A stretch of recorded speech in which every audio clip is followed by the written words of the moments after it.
What's up, y'all? It's me. It's your boy Asmongold, and today I want to show you guys how to solo the new Karazhan all the way up to and including Attumen, so you can farm the mount that he drops, which is Midnight's Eternal Reins. It's a really awesome looking mount. You guys can see it right there on the other side of the screen. It looks amazing. I was super hyped whenever I got it, so I want to show you guys how to do the same thing. Now, the first thing I want to say is something that probably goes without saying, which is it's actually kind of hard to solo a current level Mythic Dungeon. So you need very good gear.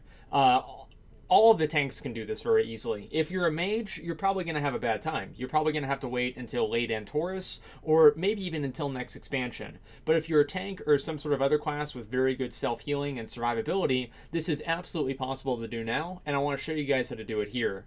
So the first thing is you just have to clear down to the first boss. That's very easy. The only thing you need to watch out for is the Grossly Philanthropist will cast an ability called Pennies from Heaven, and they put swirlies on the ground. You don't stand in the swirlies. That's it. So now you're at the first boss. There's 3 different variants of the first boss. This version is the middle difficulty. The Westfall boss, where you have like kind of the human and the murloc, and they alternate back and forth, is incredibly easy, and the cooking one is much more difficult, and you have to kite around and make sure that you kill the broom first, because it does do a disorient thing sometimes. So that's what people have at least told me. I haven't had a chance to try it out myself, but for this one I'll show you guys how this works. For the most part, you just need to do the mechanics correctly and do them in the same way. The only thing that really happens is that one of them is going to teleport into the middle and cast a very long, I guess, like uninterruptible ability. What you need to do, there you go, Magic Magnificent. As soon as this is about to go off, go ahead and run into one of the purple circles or that's on the ground there, and it will knock you up in the air. And as long as you're not on the ground whenever it's cast, it will not do damage to you. If it does hit you, it does like 3 or 4 mil, right? So it actually probably like 2 or 3 mil.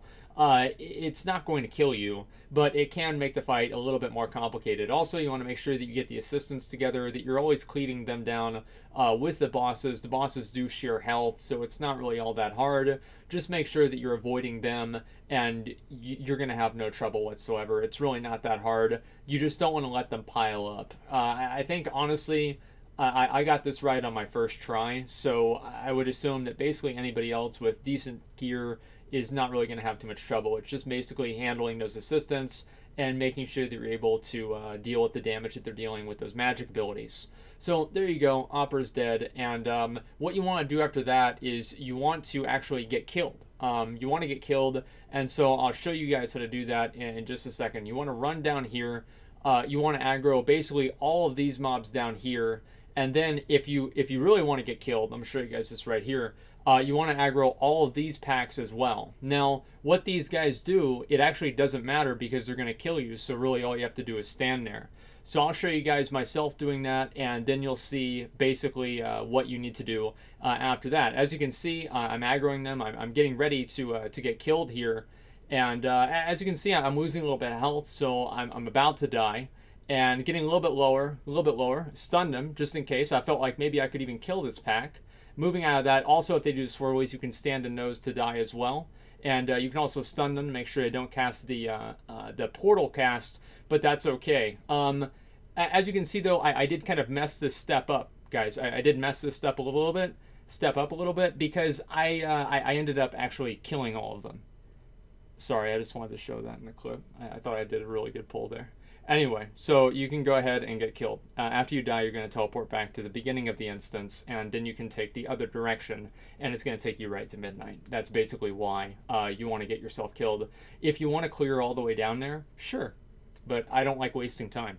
So, well, actually, yeah, I do. I'm playing this game. Anyway, as soon as you res back up, you're going to zone in, and you just go to the left, go down this way, and wow, look at that, the door's open. It's not open if you don't kill the opera boss, so it's not like you can just skip that either way.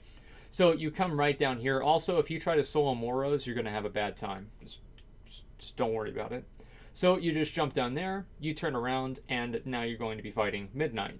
Now, and Attumen. Now, they don't really do too many very difficult mechanics. There's really only 2 or 3 mechanics that you need to watch out for.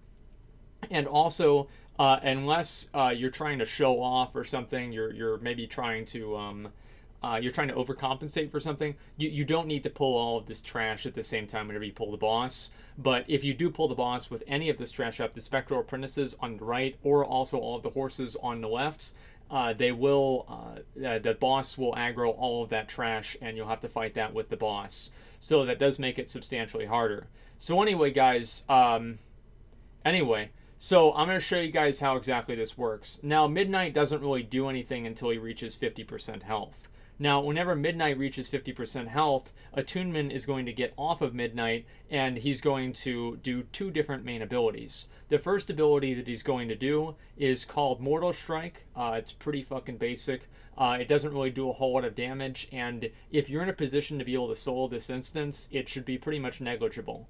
If you're trying to heal yourself up before he casts it, that's probably a good idea, because Mortal Strike, as a lot of you guys probably know, reduces the amount of healing that you take, and this version of it reduces it by 50%. There's also a debuff that goes on you. It's the blue debuff right there. It's just basically just like magic damage that happens for the entire fight.